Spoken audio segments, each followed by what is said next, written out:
7 de la mañana con 5 minutos, 7 horas 5 minutos, cielo nublado en Guayaquil, temperatura que ya bordea los 26 grados centígrados a esta hora de la mañana en que saludamos al licenciado Rodrigo Gómez de la Torre, analista agropecuario, político y económico.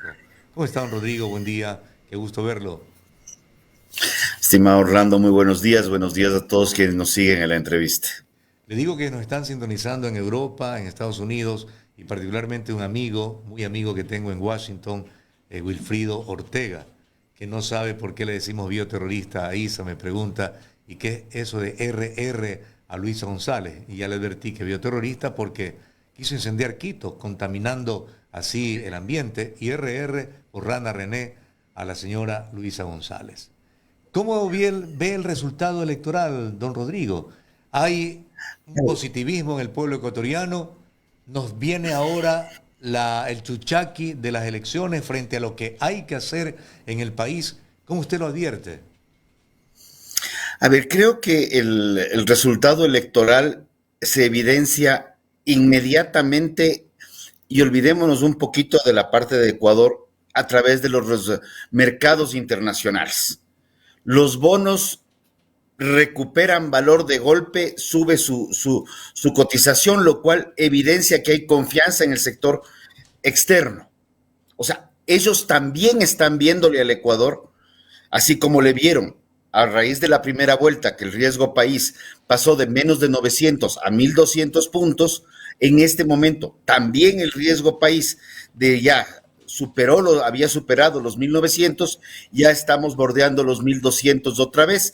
Veamos esta semana cómo se comporta, probablemente será hacia abajo, lo cual evidencia que hay algo más que en el mundo se ve con claridad, que tal vez haya un grupo de ecuatorianos que todavía no lo vean con respecto a la línea de la candidata que ha perdido las elecciones en este momento.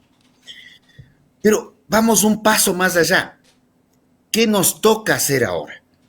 Solo un La poquito. primera vuelta Yo te evidenció hago con- un, una división en el Ecuador muy fuerte. Había una polarización extrema. La segunda vuelta la ratificó y radicalizó. En este instante ya no hay más elecciones. En este instante es el momento de trabajar, pero no trabajar por el Ecuador de los unos o de los otros. Hay que trabajar por un solo Ecuador donde la gran mayoría de ecuatorianos lo que quiere es trabajar, generar ingresos, tener un empleo. Si es que es formal, qué bueno. Si no es formal, pues superemos el tema, pero salir adelante. Y eso se hace a través de diálogo, a través de consensos, ya no a través de confrontación. De igual manera, ratificar que los delincuentes deben estar presos. No es negociable. No es que tienen que estar con medidas sustitutivas, dejándonos acomodados los grilletes en alguna parte mientras se van del país, no tienen nada que hacer en embajadas de países amigos, nada. Los delincuentes tienen que estar presos. Don Y creo Rodrigo, que ese es el país que la gran mayoría buscamos. don Rodrigo, en esa línea, la elección que ha hecho el pueblo ecuatoriano en la persona del joven presidente Daniel Noboa, sin duda que también debió haber reflexionado que el joven mandatario es un joven tranquilo, que no tiene odio, que no va a buscar una revancha, que no ha amenazado a nadie como en cambio desde la otra orilla se lo venía haciendo. ¿Eso en qué medida? Porque también analicemos la parte psicológica, la parte conductual del ser humano para saber qué es lo que nos va a deparar en el futuro. No obstante que el tema gobernabilidad no solamente pasa por él, también pasa por la Asamblea, donde hay una polarización también entre el correísmo y ADN. Eso que tú lo expresas, yo ayer le preguntaba a ChatGPT, también uso ChatGPT, y le decía cómo siente el pueblo ecuatoriano. Y la pregunta fue, me gustaría poder conocer cómo es el sentir de los ecuatorianos en el posterior a las elecciones. Y el tema todavía está presente. Ganó la esperanza, pero el miedo persiste. Derrotamos al pasado, ahora enfrentamos el presente. O sea, ya vamos a la vida real. Entre la ilusión y la desconfianza. Lo leo porque me llama la atención y yo esperé algún resultado distinto. Pero en efecto, todavía tenemos mucho que trabajar por sacar adelante al Ecuador. Y al Ecuador no lo vamos a sacar adelante a través de confrontaciones. La asamblea va a ser una asamblea altamente dividida. La asambleísta más votada es de ADN, pero el movimiento más votado es de RC. Sabemos que ya están reacomodándose ciertas fuerzas, como históricamente ha pasado. Si ganaba un color, los del otro color se veía cómo se acomodaban, que ese es parte de un problema estructural que tenemos ante la ausencia ideológica de partidos políticos. Y porque más bien tenemos una suerte de taxis donde yo me subo en el de franja negra o me subo en el de franja verde, con tal de que me lleve a mi destino. Y es mi destino, no es el destino común que buscan los ecuatorianos. Eso hay que ir trabajando. Esa asamblea polarizada, haciendo una evaluación.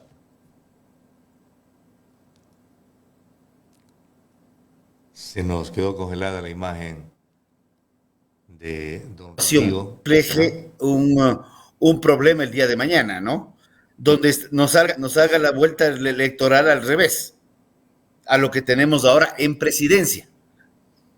Entonces, la Asamblea Constituyente es algo que hay que manejarle con mucha cautela. Ya hemos hecho como 20 constituyentes en el Ecuador y con ninguna nos ha ido para adelante. Siempre nos vamos atrasando un poquito más. Ganamos más derechos, pero menos responsabilidades. Le iba a plantear el tema de la constituyente, ¿verdad? Porque hay corrientes de analistas políticos constitucionales de que así lo señalan.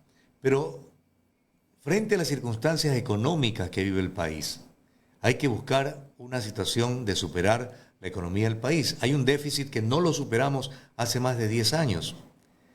Pero también hay que hacer algo sobre la Constitución. Reformas profundas, cree que son importantes, que deriven, por ejemplo, en un código de la democracia que permitan auténticamente el desarrollo de partidos políticos ideológicamente para que el pueblo ecuatoriano tenga por dónde caminar y no como tenemos hoy día 200 y tantos movimientos que son de alquiler y que favorecen justamente a esta situación que hoy vive el país. A ver, voy por la primera parte. En el ámbito económico. El ámbito económico requiere certezas, confianza y estabilidad normativa. Ajá. Entonces, lo que no necesita el Ecuador, aclaro, lo que no necesita el Ecuador es otra reforma tributaria para sostener la burocracia a través de ahorcarle más al ciudadano, al emprendedor o al empresario. De acuerdo. ¿Ya? Eso es lo que no necesita el Ecuador y esto sí soy enfático. Sí necesitaríamos, tal vez, mejorar las condiciones en los acuerdos comerciales. Todo lo que está en pendiente, acelerarlo y validarlo y que la Asamblea entienda que el acuerdo comercial nos permite crecer. Necesitamos una depuración normativa. Tenemos una situación importante en tema de comercio internacional ahorita. El presidente Trump, nuestro principal socio comercial, ha planteado una pausa normativa a los aranceles. Ok, nosotros habíamos planteado que le quitábamos el arancel a los vehículos norteamericanos por el año 2025 para vehículos. Ya, creo que tenemos que ir un poco más allá. ¿Cuál es sentarnos ya a negociar? ¿Cuáles son los irritantes? Que los conocemos, por cierto. ¿Cuáles son los temas incómodos? Depuremos estas incomodidades con Estados Unidos, veamos cómo le damos herramientas al sector productor principalmente para que en un plazo lo más corto posible pueda actualizarse, modernizarse, prepararse o reconvertirse. Así de crudo lo digo. Ajá. y poder pensar en que el libre comercio es el futuro, porque probablemente lo que veremos en unos meses sea una nueva consolidación de libre comercio, que es lo que el presidente Trump reclamaba, inclusive en su primer mandato, con el tema de balanza comercial. Entonces, vamos en eso y pensemos que el caso Trump es un ejemplo, pero que el mundo entero requiere acuerdos de libre comercio. Al igual que tiene Perú y Colombia, que si bien también fueron afectados por ese 10%, todavía se mantiene una brecha entre lo que ellos pueden exportar con aranceles mucho más bajos a lo que podemos nosotros, pensando en Estados Unidos.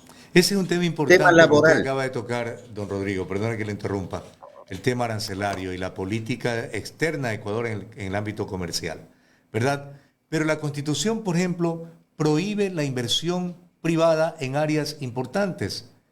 Acabamos de tener entre septiembre y noviembre apagones de 14 horas y la Constitución impide que el sector privado invierta en la generación eléctrica o termoeléctrica o lo que sea, ¿verdad? Y hay otras áreas como la petrolera donde también está vedado para el sector privado y el país no tiene recursos. El campo Sacha se lo quiso adjudicar y enseguida salieron los trabajadores de Petroecuador, obviamente con esa línea correísta, a protestar por aquello. No tenemos de dónde y estamos ahí muriéndonos de sed junto a la fuente. A ver, yo te voy a plantear algo y es, para mí el tema del correísmo es un tema, paso a la página. Perfecto. Tenemos una estructura socialista que lamentablemente, debo decirlo, viene desde antes de que ese personaje aparezca en palestra, antes de que sea inclusive ministro. Sin embargo, acabamos de, por ejemplo, lo que está pasando ahorita, sector petrolero. Sector petrolero debemos hacer licitaciones públicas abiertas e internacionales atrayendo la inversión privada. Eso es lo que hay que hacer. El tema de Campo Sacha yo creo que es un tema que debe ser tratado con mucha sutileza porque curiosamente se lo quiso entregar en el gobierno de Correa, en el de Moreno, en el de Lazo, en el de Noboa y en todos los casos el proceso fracasó. Y en todos los casos había un bono de $1.500 millones entre que no quedaba claro si era deuda, si no era deuda, si era solamente un pago anticipado. Ahí había algunos temas que a mí no me quedaron claros y le seguía el proceso. Ajá. Pero antes de Correa, ya, pensemos de que existió el fulano, ya, antes de, se hizo el oleoducto de crudos pesados. El oleoducto de crudos pesados es un tema, tiene 20 años de funcionamiento y curiosamente ahorita está en manos del Estado nuevamente. ¿Por qué no se le entregó el oleoducto de crudos pesados con una concesión extendida que pueda durar otros 20 años más? Ese son el tipo de cosas. En el tema vial, concesiones. No hablo de alianzas público-privadas, hablo de concesiones. En el tema de generación eléctrica, ok, tenemos algunas limitaciones en hidroeléctricas, no en termoeléctricas, no en solar, no en geotermia.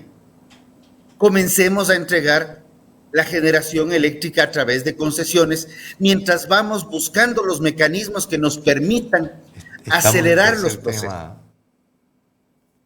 Y ahora ahora tú me hablas de la otra parte, el tema del código de la democracia. Tiene falencias, cualquier cantidad, pero también tiene cualquier cantidad de artículos que no se aplican. Si yo soy movimiento político, llámese Mover, llámese Reto, llámese, inclusive puedo decir de Creo, para irnos al otro lado, Amigo, si ya superaron un número de elecciones, tienen la obligación de migrar a ser partidos políticos. Y son reformas que se pueden hacer en la Asamblea para reforzar las líneas ideológicas de estos partidos, en donde, si quiero ser candidato, tengo que haber militado. Si quiero hacer elecciones internas, pues que sean elecciones internas, designaciones internas. ¿Ya? Entonces, son procesos que más bien es una falta de aplicación del código de la democracia, de las herramientas que sí están ahí, y ver cuáles vamos a mejorar.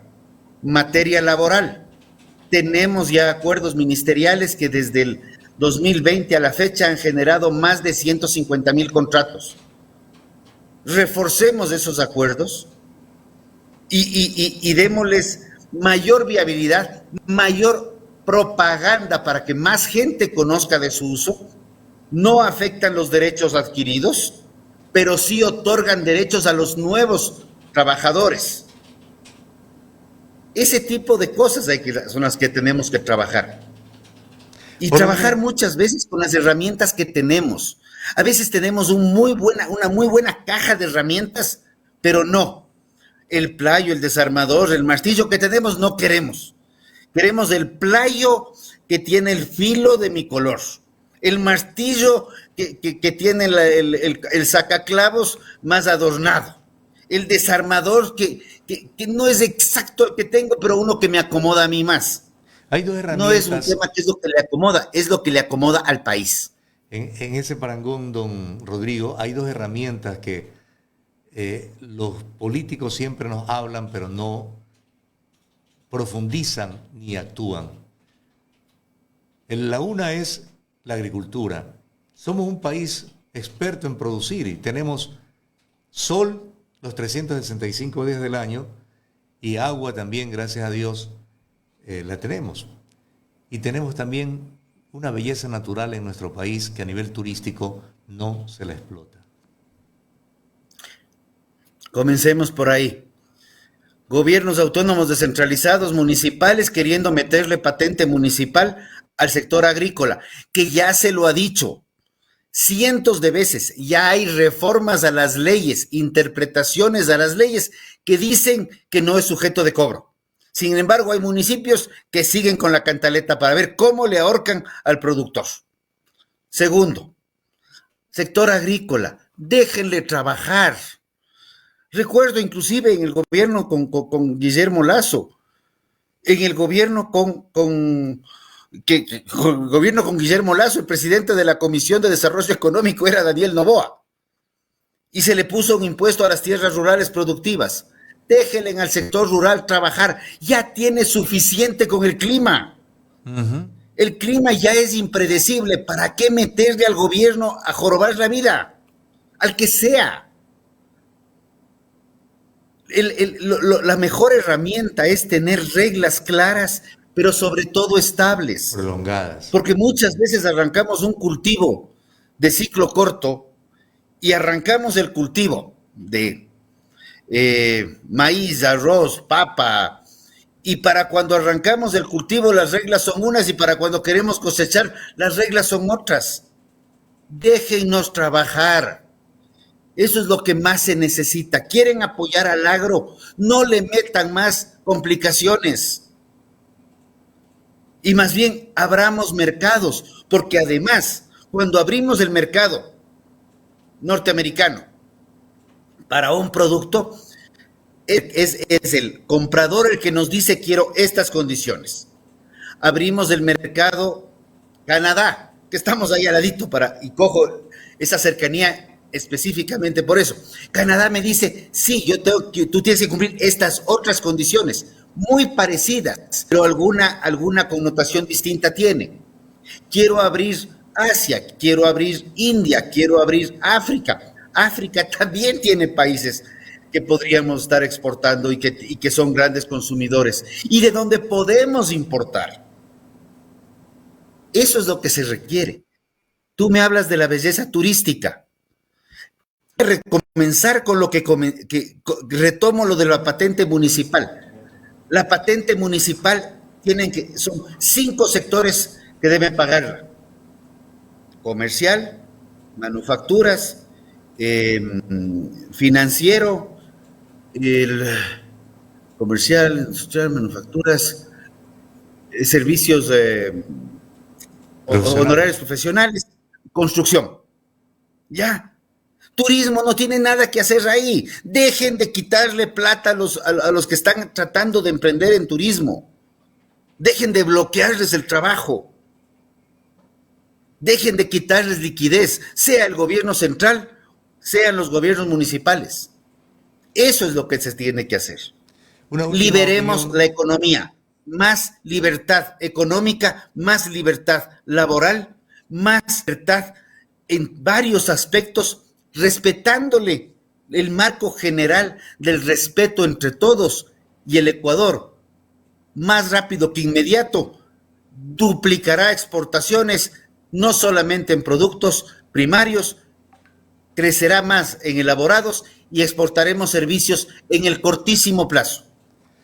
Para concluir, don Rodrigo, ¿qué opinión tiene, aunque se está diluyendo el tema, de el fraude anunciado por la señora González? Creo que uno de los aspectos más lamentables de nuestra democracia es la casi inexistente confianza en el sistema electoral.